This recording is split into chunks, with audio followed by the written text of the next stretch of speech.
Paddhar police station વિસ્તારમાં petrol pump ઉપર થયેલ રોકડ રકમ ચોરીના ગુનાને અંજામ આપનાર ઈડા ચોરને ગણતરીના કલાકોમાં પકડી પાડતી પદ્ધર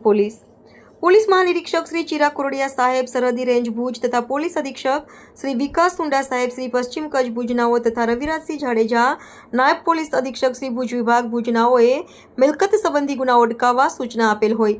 જે અનુસંધાને પદ્ધર પોલીસ સ્ટેશનના પોલીસ ઇન્સ્પેક્ટર એજી પરમાર સાહેબના માર્ગદર્શન અને સૂચના અન્વયે પોલીસ સ્ટાફના માણસો પોલીસ સ્ટેશન વિસ્તારમાં ઉખડમોડા રસ્તા પાસે પેટ્રોલિંગમાં હતા તે દરમિયાન સાથેના એએસઆઈ મહેન્દ્રસિંહ વી જાડેજા તથા પોલીસ હેડ કોન્સ્ટેબલ વિરેન્દ્રસિંહ બી પરમાર તથા નિલેશભાઈ પી ચૌધરીનાઓને સંયુક્ત રીતે અંગત બાતમીદારો પાસેથી બાતમી હકીકત મળેલ કે પદ્ધર પોલીસ સ્ટેશને ગુના રજિસ્ટર નંબર 237/2025 બીએનએસ કલમ 305 331 4 ગુનાના કામે